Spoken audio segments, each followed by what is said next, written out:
जय सदाशिव। आज हम 8वें ज्योतिर्लिंग श्री त्र्यंबकेश्वर ज्योतिर्लिंग के बारे में जानकारी प्राप्त करने का प्रयास करेंगे। तो श्री त्र्यंबकेश्वर ज्योतिर्लिंग बम्बई प्रांत के नासिक जिले में स्थित है। समीपवर्ती ब्रह्मगिरी नामक पर्वत से पूत सलीला गोदावरी नदी निकलती है। उत्तर भारत में पाप विमोचनी गंगा का जो महात्म्य है वही दक्षिण में गोदावरी का है। जैसे गंगा अवतरण का श्रेय महातपस्वी भगीरथ को जाता है, वैसे ही गोदावरी का प्रवाह ऋषि श्रेष्ठ गौतम जी की महान तपस्या का फल है, जो उन्हें भगवान आशुतोष से प्राप्त हुआ था। गौतम ऋषि की तपस्या के फलस्वरूप आई हुई गोदावरी का नाम गौतमी गंगा है।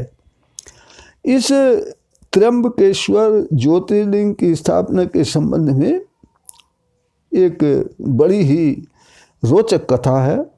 प्राचीन काल में गौतम नाम के महर्षि थे और उनकी पत्नी का नाम अहिल्या था। दोनों ही बहुत धार्मिक थे और शिव भक्त थे। शिव की आराधना हमेशा करते रहते थे। वहाँ महर्षि गौतम जी ने 10,000 वर्षों तक घोर तपस्या की थी, परंतु उस क्षेत्र में 100 वर्षों का अकाल पड़ गया। अन्न आदि के अभाव से वहाँ पर जो भी प्राणी रहते थे वो सब इधर उधर जाकर बसने लगे। तब परोपकारी गौतम ऋषि ने वरुण देव को प्रसन्न किया और एक गड्ढे को जल से परिपूर्ण करा लिया। जल प्राप्त होने पर पुनः वहाँ पर जो प्राणी थे वो पुनः आकर वहाँ रहने लगे। एक बार संयोगवश जो वहाँ ब्राह्मण रहते थे उनकी स्त्रियों में और गौतम ऋषि की पत्नी अहिल्या में पानी के ऊपर कुछ द्वेष हो गया, झगड़ा हो गया। तब उन ब्राह्मण पत्नियों ने अपने पतियों से कहा कि कोई भी प्रयास ऐसा कीजिए कि ये यहाँ से भाग जाए, गौतम ऋषि और उसकी पत्नी भाग जाए। ब्राह्मणों ने इस कार्य हेतु गणेश जी का प्रार्थना की, गणेश जी की तपस्या की। गणेश जी प्रकट हुए और उन्होंने गौतम ऋषि को इस प्रकार से दंडित करने के लिए कहा। गणेश जी ने ब्राह्मणों को बहुत समझाया पर वे नहीं माने। तब उन्हें तथास्तु कहना पड़ा और तब गणेश जी एक निर्बल गाय के रूप में वहाँ प्रकट हुए और गौतम ऋषि के खेत को चरने लगे।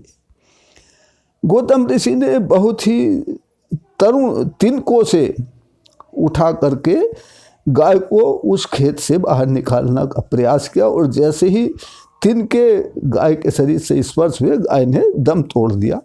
वहाँ पर ब्राह्मण लोग छिपे हुए थे और उन्होंने गौतम ऋषि पर गो हत्या का पाप लगा दिया।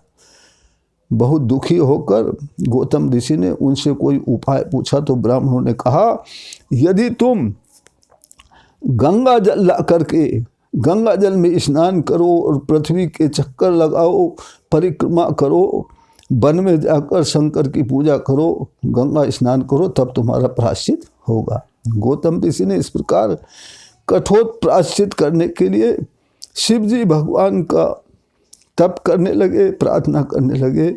तब भगवान शिव प्रकट हो गए और उन्हें गौतम से कहा, महामुने, मैं आपकी भक्ति से अति प्रसन्न हूँ। ये जो कुकृत्य किया है, दोष किया है, ये दुष्ट दुराचारी ब्राह्मण हैं जो हत्यारे हैं। इस प्रकार गौतम ऋषि ने शिव जी से प्रार्थना करके वहाँ पर गंगा मांगी कि गंगा को यहाँ पर बहा दीजिए। महादेव ने गंगा जी से वहाँ रहने के लिए कहा, पर गंगा जी ने कहा, प्रभु यदि आप यहाँ रहेंगे तब ही मैं यहाँ रहूँगी, वरना मैं गौतम ऋषि को पवित्र करके वापस चली जाऊँगी। तब देवगणों ने भी प्रार्थना की और महादेव वहाँ पे त्र्यंबकेश्वर ज्योतिर्लिंग के रूप में प्रतिष्ठित हो गए।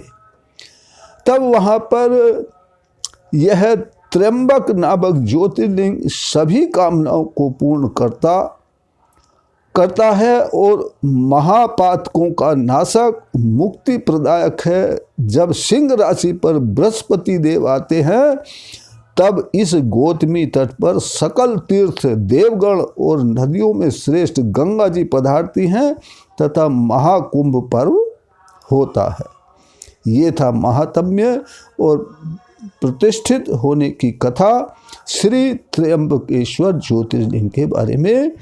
परम पिता परमात्मा सदाशिव त्र्यंबकेश्वर ज्योतिर्लिंग के रूप में हमें पाप मुक्त करें।